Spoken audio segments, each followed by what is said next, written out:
آئیے سب سے پہلے آقای نامدار فخر آدم و بنی آدم و رحمت دو عالم نور مجسم صلی اللہ تعالیٰ علیہ وسلم کی بارگاہ بے کش پناہ میں ہدیہ درود شریف کا نذرانہ پیش کریں۔ پڑھیں باواز بلند اللہم صلی علی سیدنا و مولانا محمد و بارک وسلم صلی علیہ صلاۃ و سلام علیک یا رسول اللہ صلی اللہ تعالیٰ علیہ وسلم۔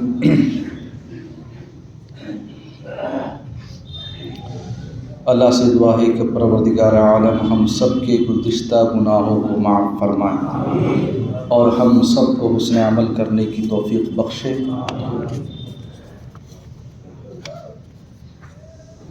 گزشتہ جمعہ آپ سے جو گفتگو رہی وہ نکاح سے متعلق تھی اور مسلمانوں میں رائج جو رسومات ہیں، جو رواج ہیں، ان کے متعلق ہم نے کچھ باتیں آپ سے کہی تھی۔ اللہ تبارک و تعالی ہم سب کو جو ہے سنتوں کے مطابق اور نبی کریم صلی اللہ تعالیٰ علیہ وسلم کی تعلیمات کی روشنی میں اور صحابہ کرام رضوان اللہ تعالیٰ علیہم اجمعین کی زندگی کی طرح ہم سب کو اپنی زندگی بنانا اور گزارنے والا بنائے۔ آج کی جو گفتگو ہے وہ اس تعلق سے ہے کہ جب ہم نظر ڈالتے ہیں کہ مسلمانوں کے زوال کے اسباب کیا ہیں یا امت مسلمہ کی اس وقت جو زبو حالی ہے اس کی وجوہات کیا ہیں، تو ہم دیکھتے ہیں کہ مسلمانوں کو قرآن کریم میں اللہ تبارک و تعالی نے خیر امت کہا ہے۔ کنتم خیر امہ اخرجت للناس تأمرون بالمعروف وتنہون عن المنکر۔ اللہ تبارک و تعالی نے کیا کہا؟ تم سب سے بہترین امت ہو، اور یہ اللہ نے کہا ہے۔ کس نے کہا ہے؟ ومن اصدق من اللہ قیلا، اور جو بات اللہ کہتا ہے وہ سچ ہوتی ہے۔ اللہ جو بھی بات کہتا ہے وہ سچ ہوتی ہے، کیونکہ اللہ تو جھوٹ سے پاک ہے، یہ ہمارا عقیدہ بھی ہے۔ جھوٹ بولنا تو یہ انسان کی بات ہو سکتی ہے، مگر پروردگار عالم جس نے انسانوں کو پیدا فرمایا وہ جھوٹ سے پاک ہے۔ تو اللہ تبارک و تعالی نے جب کہا ہے کنتم خیر امہ، تم سب سے بہترین امت ہو، اب خیر امت جو کہا، بہترین امت جو کہا، تو اس کا مطلب صرف یہ نہیں کہ آپ کسی ایک فیلڈ میں بہتر ہیں، کیونکہ ہم بہتر اسے ہی کہتے ہیں، یا سب سے بڑا آدمی یا سب سے کامیاب آدمی وہی ہوتا ہے جو سارے فیلڈ میں بہتر ہو، جو ہر شعبے میں کامیاب ہو، بلکہ جو دوسروں کو راہ دکھانے والا ہو، جو دوسروں کو تنزلی سے نکال کر کامیابی کی طرف لانے والا ہو، اسے خیر کہا جاتا ہے۔ خیر امت کی جو تفسیریں ہیں، جب آپ اس پر روشنی ڈالیں گے اور پڑھیں گے تو آپ کو معلوم ہوگا کہ خیر امت کا جو خطاب، جو ٹائٹل اللہ نے ہمیں دیا ہے، وہ اس شرط کے ساتھ دیا ہے کہ تم تبھی خیر امت ہو جب تمہارے اندر یہ صفت ہو، تأمرون بالمعروف وتنہون عن المنکر، تم بھلائی کا حکم دو لوگوں کو اور برائی سے روکو۔ اب اگر یہ صفت ہے آپ کے اندر، یہ شرط آپ کے اندر پائی جا رہی ہے، تو آپ خیر امت ہیں۔ اب ہمیں اللہ نے خیر امت کہا، لیکن اس وقت حالات ہمارے سب سے بدترین امت والے ہیں، سب سے بدترین قوم والے ہیں، بلکہ جو بھی ریسرچ ہوتی ہیں، جو بھی سروے ہوتے ہیں، تو ان میں بھی اگر سب سے پسماندہ قوم اگر کوئی آتی ہے تو وہ مسلمانوں کی آتی ہے، چاہے وہ ہندوستان کی سطح پر ہو یا پھر وہ عالمی سطح پر ہو۔ اب ہمیں اس سے نکلنا بھی ہے، لیکن اس سے پہلے ہمیں اس کے اسباب جاننا ہے، اس کے جو علتیں ہیں، اس کی جو وجہیں ہیں وہ ہمیں جاننا ہو۔ تو گزشتہ جمعہ ہم نے کہا تھا آپ کو کہ اس مسلمانوں کا جو پیسہ ہے، جو دولت ہے، وہ سب سے زیادہ اسراف میں خرچ ہوتی ہے، فضول خرچی جسے کہتے ہیں۔ اگر اس کا صحیح استعمال کیا جائے تو ہم اپنی قوم کو بہت آگے لے جا سکتے ہیں۔ ہم نظر ڈالتے ہیں کہ مسلمانوں کے درمیان فتنہ ارتداد بڑی تیزی سے بڑھا ہے، لیکن جب ہم اس کی وجوہات پر نظر ڈالتے ہیں تو ہمیں نظر آتا ہے کہ ہم نے اپنے گھروں میں ویسٹرن کلچر کو جگہ دی ہے اور دینی ماحول کو ختم کیا ہے۔ ہم نے اپنے گھروں کو جو ہے مغربی تہذیب کے اثرات کے تحت چلانا شروع کیا ہے، اور جو سنتیں تھیں اس کو اپنے گھروں سے دور کر دیا ہے۔ ہم نظر ڈالتے ہیں کہ ہم نے اپنی بچیوں کو عریانیت اور فحاشی میں ڈھکیل دیا ہے، جبکہ ہم نے انہیں تہذیب اور اسلام کے جو اصول تھے اس سے بہت دور کر دیا۔ یہ تمام وہ چیزیں ہیں جو میں آپ کو بتا رہا ہوں ہلکی پھلکی، کہ اگر ہم ان پر کام کریں تو بہت آگے جا سکتے ہیں۔ یہی وجہ ہے کہ ہمارے اوپر غیر مسلط ہو چکے ہیں۔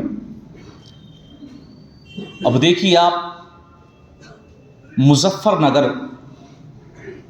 کل یا پرسوں کی بات ہے، ایک اسکول کے اندر باقاعدہ کالج میں کچھ خواتین جو مسلم ہیں برقع پہن کر اور سر پر جو اسکارف ہوتا ہے جسے ہم آج کے دور میں نقاب کہتے ہیں وہ ڈالنے کے بعد واک کی جاتی ہے، جسے ہم کہتے ہیں فیشن شو کے اندر چلنا، آسان لفظوں میں۔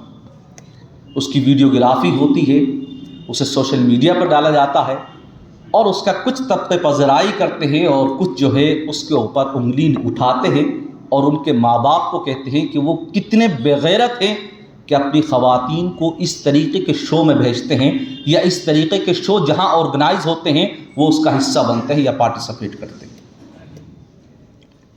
اور میں نے گزشتہ جمعہ ایک مثال دی تھی کہ ہم سب بے غیرت بن چکے ہیں، اور وہ غلط نہیں تھی، وہ انہی واقعات کی بنیاد پر دی تھی، کیونکہ ہم سب کے سامنے جو ہے فحاشی، عریانیت، اسلام کے خلاف باتیں، مسلمانوں کے خلاف باتیں، اسلام کے اصولوں کی دھجیاں بکھیری جا رہی ہیں، قرآن کی تعلیمات کو بالکل کنارہ کر دیا گیا ہے، ٹھیک ہے، فکر آخرت بالکل نہیں ہے، اللہ تبارک و تعالیٰ کا کوئی ڈر نہیں ہے، یہ تمام چیزیں ہمارے دلوں سے نکل گئی ہیں، ہمارے ذہنوں میں نہیں ہے، اور ہمارے سامنے سب ننگا ناچ ہو رہا ہے، رقص و سرور کی محفلیں لگ رہی ہیں، ہمارے سامنے جو ہے بے پردہ خواتین گھوم رہی ہیں، اور وہ کوئی اور نہیں ہے، ہماری خود کی بچیاں یا ہمارے رشتہ دار ہوتے ہیں، ہمارے ہی سامنے یہ تمام چیزیں ہو رہی ہوتی ہیں، اور ہم صرف تماشائی بنے ہوتے ہیں۔ تو ہم بے غیرت نہیں تو پھر اور کیا ہیں؟ ہم غیرت مند تو نہیں ہیں۔ غیرت مند تو وہ شخص تھا جس نے اپنی بیوی کا پردہ نہیں جانے دیا اور کہا کہ نہیں، مہر جتنا ہے اتنا ہی دوں گا۔ حضرت سودا رضی اللہ تعالی عنہا، یہ نبی کریم صلی اللہ علیہ وسلم کی زوجہ ہیں۔ کون ہے نبی کریم صلی اللہ علیہ وسلم کی زوجہ؟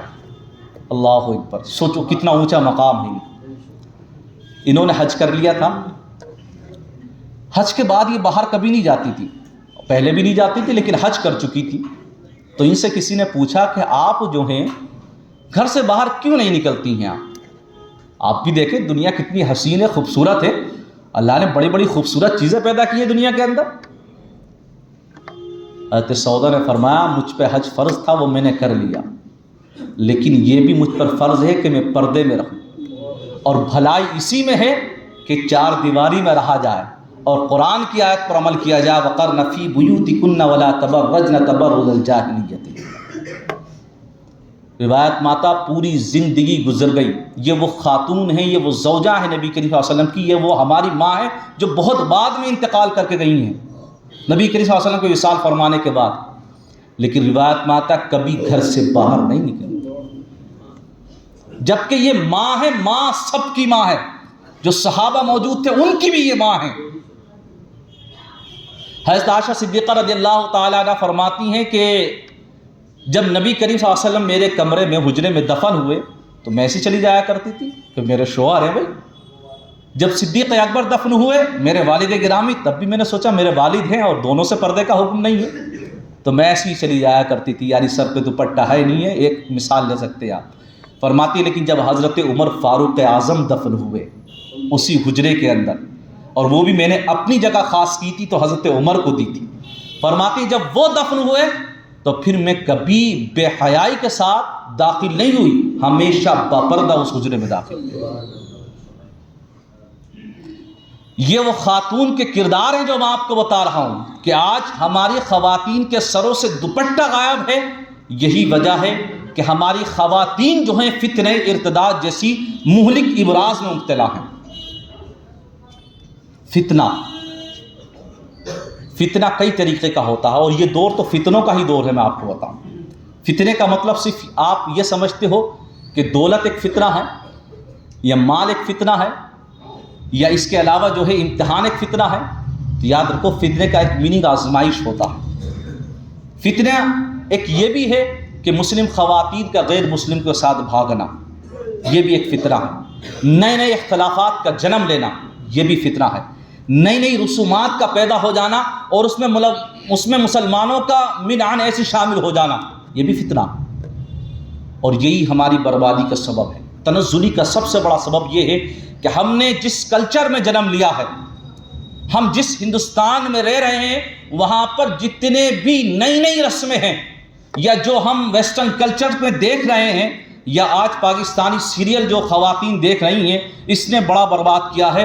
کہ وہاں جس طریقے سے شادیاں ہو رہی ہیں اور جس طریقے کی رسمیں دکھائی جا رہی ہیں ٹیلی ویژن پر، وہ تمام رسمیں جو ہے ہمارا نوجوان طبقہ مل کر بیٹھ کر باقاعدہ ایک بلو پرنٹ تیار کرتا ہے، ایک خاکہ بناتا ہے کہ فلاں دن مہندی ہونا ہے، فلاں دن شربت ہونا ہے، فلاں دن ہلدی کی رسم ہونا ہے، فلاں دن نکاح ہونا ہے، اور نکاح کے وقت عورت کی انٹری ایسی ہوگی، مرد کی انٹری ایسی ہوگی، گانا یہ والا بجایا جائے گا، اور اس کے بعد جو ہے کھانے میں یہ ہونا ہے، اس کے بعد جو ہے چوتھی کی رسم میں یہ ہونا ہے، ہنی مون منانے وہاں جانا ہے. یہ تمام چیزیں پلاننگ کے ساتھ ہوتی ہیں، اور اس میں یاد رکھو کوئی بھی برکت نہیں ہوتی. میں حدیثوں کے حوالے سے کہہ رہا ہوں یہ بات، اپنی طرف سے نہیں، کیونکہ ساری کی ساری جو پروسیجر ہے ہمارا، جو ساری کی ساری پلاننگ ہے، وہ تمام کی تمام غلط رسومات پر اور ان رسومات پر ہے جو بدعات و خرافات و منکرات میں شامل ہے، اور جس کی وجہ سے تم پر بجائے رحمتوں کے اللہ کی لعنتیں برس رہی ہوتی ہیں. مرد و زن کا اختلاط ہوتا ہے.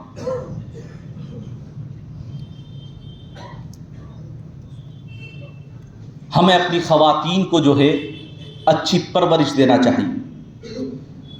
جہیز جیسی سماجی لعنت کو ختم کرتے ہوئے ہمیں انہیں جائیداد میں حصہ دینا چاہیے.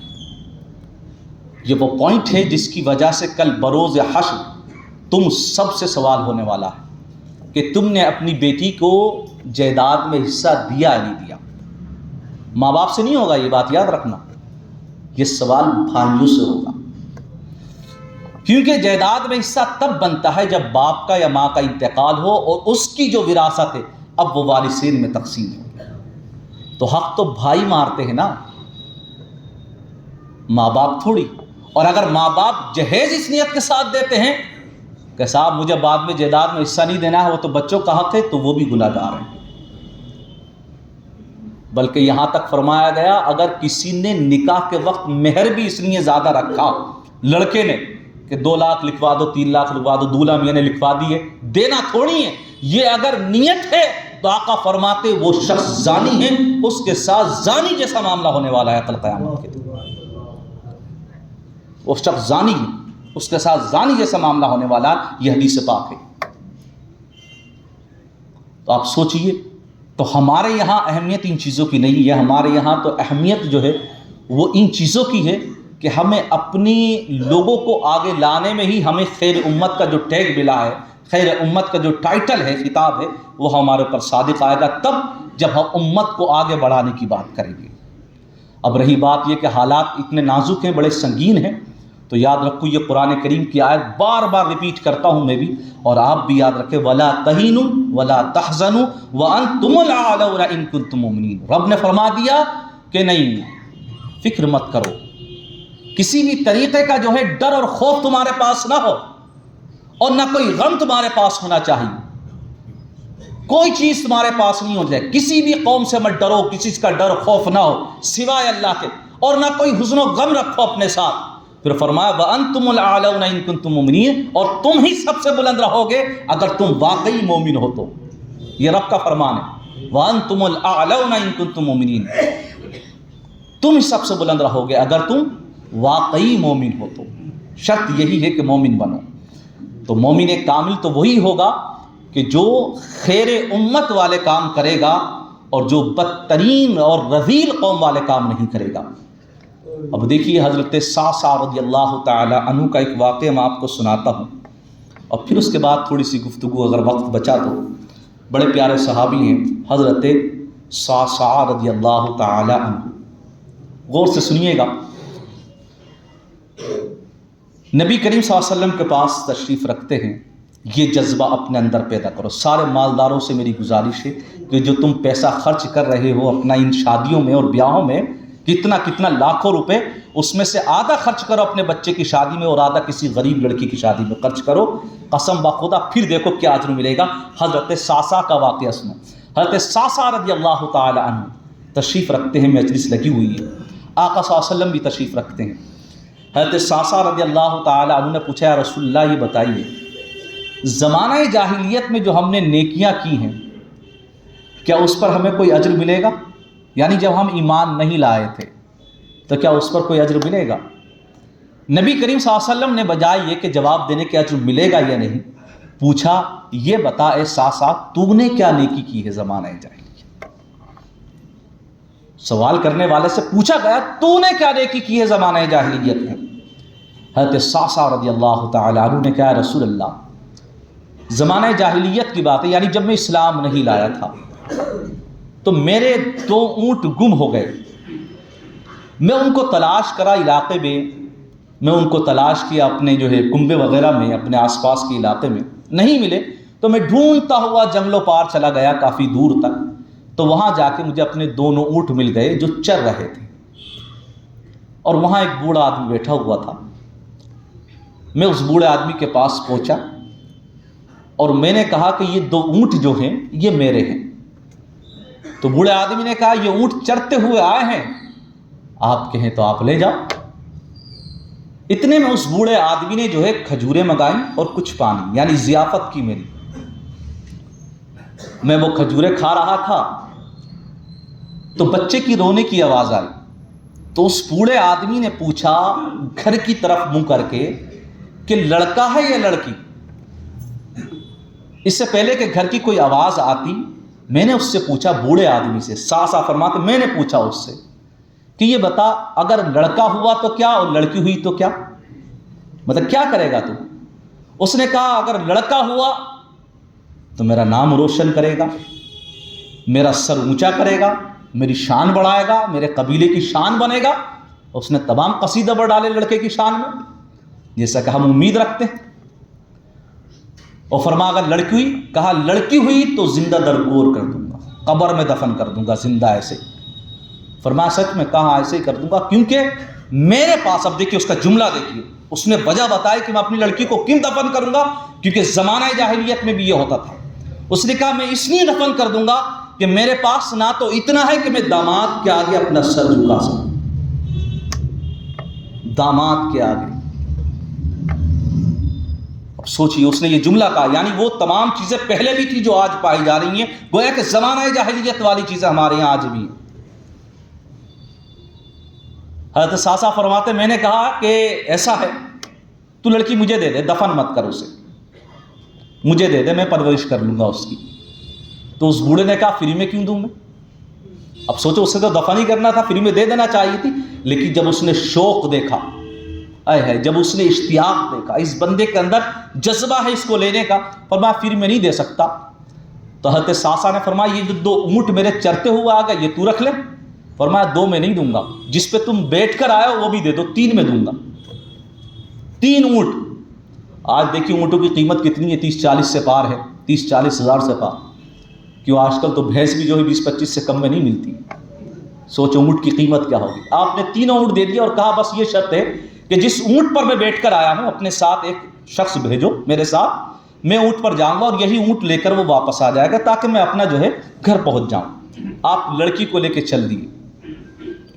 اللہ کے نبی صلی اللہ علیہ وسلم سن رہے ہیں جیسے آپ اس وقت مجھے سن رہے ہیں، اور روایت میں آتا نبی کریم صلی اللہ تعالی علیہ وسلم کی آنکھوں میں اشک آنے لگے جب حضرت صعصع نے کہا یا رسول اللہ اس بچی کو میں اپنے گھر لے آیا اور پھر اس کے بعد مجھے اس نیکی کا چسکا لگ گیا اور میں نے تقریباً 365 لڑکیاں اس طریقے کی، کتنی 365 لڑکیاں میں نے عرب کے اندر ڈھونڈی جن کے والدین اسے قبر میں دفنانا چاہتے تھے، اور میں نے 3 اونٹ دے کر اس لڑکی کو لے لیا۔ اس طریقے کی 365 لڑکیاں میری حویلی میں ہیں اور پرورش کر رہی ہیں، اور جب ان کو اصلاح ہو جاتی ہے تو ان کی شادی کر دی جاتی ہے۔ اللہ کے نبی صلی اللہ علیہ وسلم سن رہے ہیں اور آنکھوں میں آنسو آ رہے ہیں۔ روایت کرنے والے امام طبرانی ہیں، فرماتے نبی کریم صلی اللہ علیہ وسلم کی آنکھوں میں اشک آ چکے ہیں، اور حضرت ساسا کی بات پوری نہیں ہو رہی ابھی۔ حضرت ساسا نے فرمایا یا رسول اللہ، یہ وہ نیکی ہے جو زمانہ جاہلیت سے جاری ہے۔ 365 لڑکیاں، ہر لڑکی 3 اونٹ عوض لی گئی ہے، یعنی 3 اونٹ دیے گئے ہیں، کیا اس پر مجھے کوئی نیکی ملے گی؟ اب سوال یہ تھا، اللہ کے نبی صلی اللہ علیہ وسلم کا جواب سنو۔ نبی کریم صلی اللہ تعالیٰ علیہ وسلم نے ارشاد فرمایا، اے ساسا تو نیکی کی بات پوچھتا ہے، یہی تو نیکی ہے کہ اللہ نے تجھے دولت ایمان عطا فرمایا،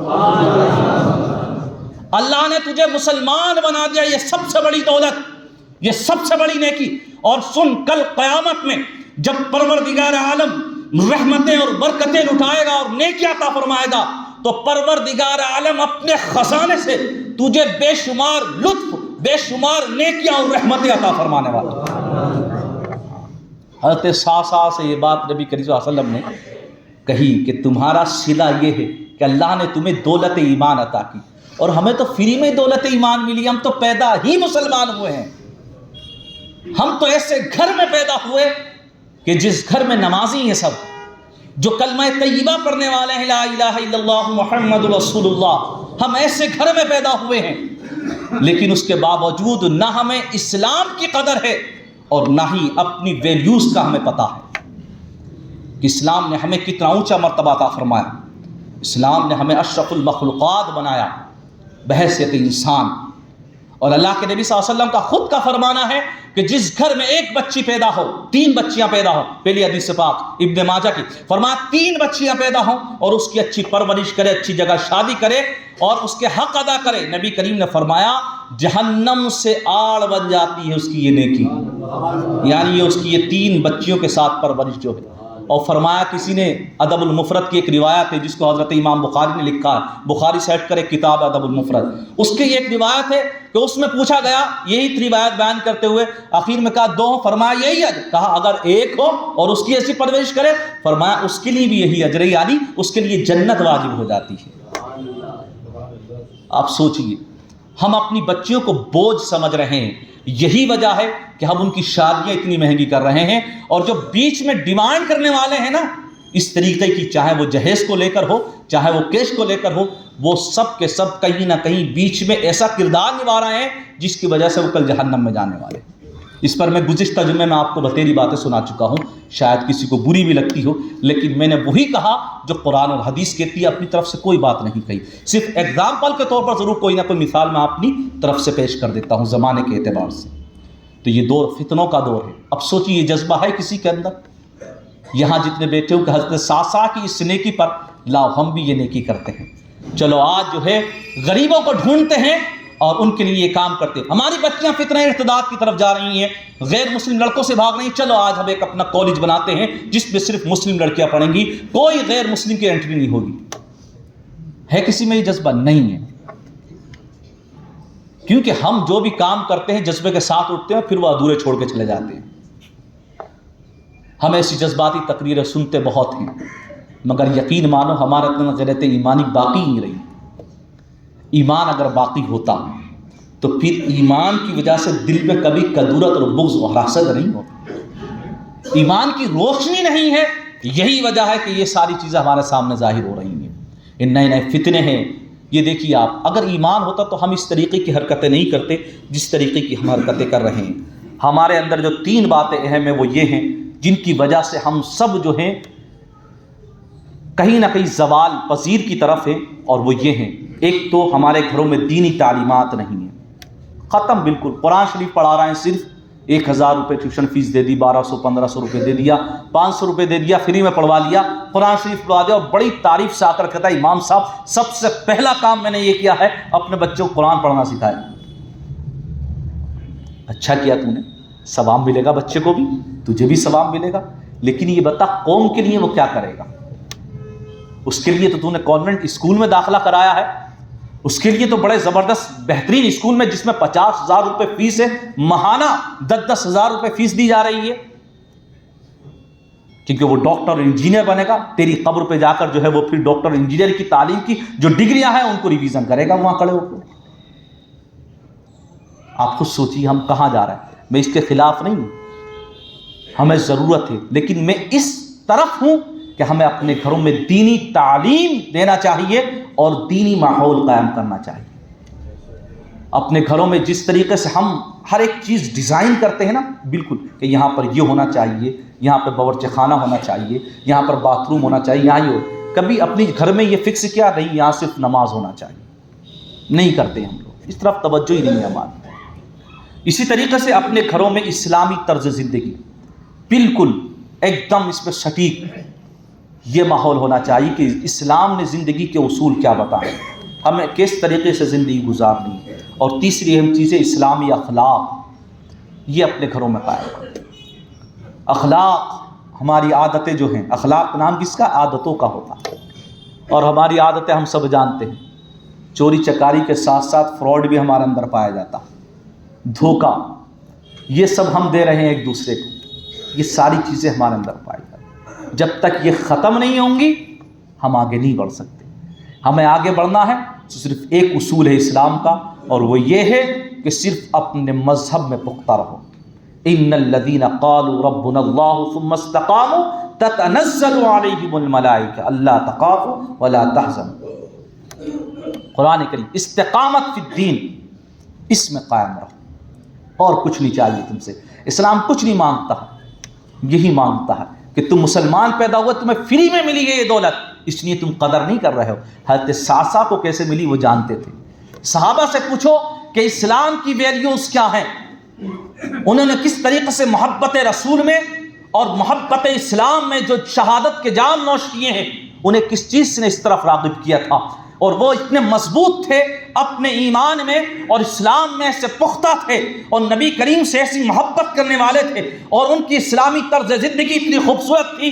یہی وجہ تھی کہ جب حضرت عمر ابن خطاب رضی اللہ تعالی عنہ خلیفہ دوم بنے تھے تو اس وقت آدھی دنیا پہ اسلام کا پرچم لہرا رہا تھا، آدھی دنیا پہ اسلام کا پرچم لہرا رہا تھا۔ اب سوچو حضرت عمر فاروق اعظم رضی اللہ تعالیٰ عنہ کے دور میں ہی ہم پوری دنیا کی آدھی دنیا پر جو ہے ہم حکومت کر رہے تھے اور اسلام کا پرچم لہرا رہا تھا۔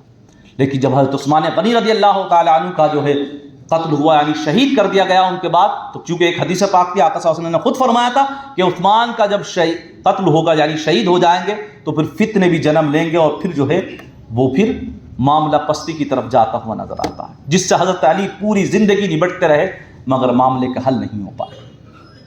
اب دیکھیے یہی آج، اور اب دیکھیے ہمیں کوئی اپنا اچھا قائد نہیں ملتا، اچھا رہنما نہیں ملتا، تو اس کی وجہ بھی یہی ہے۔ ہم سب کو اپنے گھروں میں دینی ماحول قائم کرنا چاہیے۔ شادی بیاہوں کا سیزن ہے، ڈی جے بینڈ باجے ان تمام چیزوں کو ختم کرو۔ جتنی رقم اس میں خرچ کر دو، اتنی رقم اگر مسجد میں دو گے ثواب ملے گا، مدرسے میں دو گے ثواب ملے گا۔ کوئی بات نہیں دینا چاہتے مسجد مدرسے میں مت دو، آپ سے ہم مطالبہ نہیں کرتے، یہ تو اللہ اور آپ کا معاملہ ہے کہ آپ کی نیت کیا۔ کسی غریب بچی کو دے دیتے، اس کی اچھی شادی ہو جاتی، اس کے لیے بھی کچھ ساز و سامان خرید لیا جاتا، اس کی بھی گرہستی میں کچھ ہاتھ بٹا دیتے۔ آپ نکال کے کیوں نہیں رکھتے؟ آپ اس طرف کیوں نہیں جاتے؟ وہ آپ نے لاکھ و 2 لاکھ پہ لٹا دی، جیسے رنڈیوں پہ لٹائے جا رہے ہوتے ہیں پیسے۔ آپ دیکھیے ہم جا کس طرف رہے؟ ہم ایسے ناچ رہے ہیں جیسے بین کے آگے ناگن ناچ رہی ہوتی ہے، ایسے ہی تمام دلہن دولہا والے جو باراتی ہوتے ہیں وہ ناچ رہے ہوتے ہیں، جن کے بال بھی کھلے ہوئے ہوتے ہیں، جبکہ اسلام نے بال کو ڈھکنے کا حکم دیا ہوتا۔ ساڑیاں پہن رہی ہیں مسلم خواتین، پیٹ دکھ رہے ہیں اس کے اوپر۔ ہم نے کہا اصول کیا ہے کہ ستر ہونا چاہیے، کپڑا ایسے پہنو جو ساتر ہو، یعنی آپ کے بدن کو ڈھکنے والا ہو، وہ کوئی سبھی ہمیں کوئی مٹر نہیں کرتا۔ تو یہ آج کے دور کی وہ چیزیں ہیں جس کی وجہ سے ہم سب کہیں نہ کہیں ان وجوہات میں آ جاتے ہیں جو میں نے گنائی ہیں۔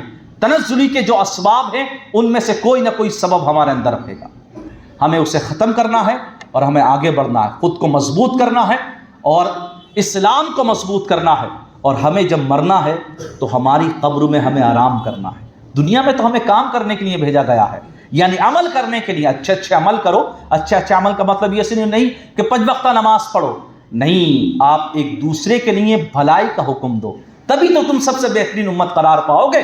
اگر تم بھلائی کا حکم نہیں دے رہے ہو تو پھر تم خیر امت کی صف میں شامل نہیں ہو پاؤ گے. آپ اگر خیر امت کی صف میں شامل ہونا ہے تو تمہیں ایک دوسرے کو اچھی باتوں کا حکم دینا ہوگا، برائی سے روکنا ہوگا. اور طریقہ یہی ہے کہ جس طریقے سے ماں باپ کو چاہیے اپنی اولاد کو روکیں کہ پٹاخے نہیں چھوڑنا ہے، بینڈ باجا نہیں ہونا ہے، فضول خرچی سے بچنا ہے، تو بس اسی طریقے سے اپنے بچوں کو ہر ماں باپ جو ہے بچائے. انشاءاللہ اس کا گھر بھی جنت کا گہوارہ بنے گا، اور انشاءاللہ تبارک و تعالیٰ اس کی قبر بھی روشن ہوگی اور حشر کی منزلیں بھی آسان ہو جائیں گی. آخری حدیث پاک اللہ کے نبی خود فرماتے ہیں سب سے برکت والا نکاح وہ ہے، یہ حدیث پاک ہے، سب سے برکت والا نکاح وہ ہے جس میں سب سے کم خرچ ہوتا ہے. اور طریقہ یہی ہے کہ ماں باپ نے لڑکی دیکھ لی، ادھر کے والوں نے لڑکا دیکھا، اس کے علاوہ کوئی مرد و زن کا اختلاط نہیں ہونا چاہیے، کسی بھی طریقے کی کوئی رسم نہیں ہونا چاہیے، ڈائریکٹ نکاح ہونا چاہیے اور مسجد میں ہونا چاہیے، کیونکہ اسلام نے نکاح کو عبادت بنایا ہے، اور عبادت کو عبادت کی جگہ پہ کیا جائے تو اس میں ثواب اور برکتیں زیادہ ہو جایا کرتی ہیں. اور پھر اس کے بعد جو ہے لڑکے کے اگر اندر استطاعت ہے تو پھر ولیمہ ہونا چاہیے، نہیں ہے تو وہ بھی ترک کیا جا سکتا ہے، اور زندگی گزارو. پھر رب نے فرمایا تم نکاح کرو لتسکنوا الیہ وجعل بینکم مودۃ ورحمہ. جب ایسا نکاح ہوگا کہ جس میں کوئی خرافات نہیں، کوئی بدعت والا کام نہیں، کوئی غلط رسم نہیں ہے، اللہ فرماتا لتسکنوا الیہ وجعل بینکم مودۃ ورحمہ. جب یہ نکاح ہوگا تو اس میں سکون پیدا کرنا، ان کے درمیان محبت، مودت، رحمت، برکتوں کو پیدا کرنا، یہ ہماری نشانیوں میں سے ہے.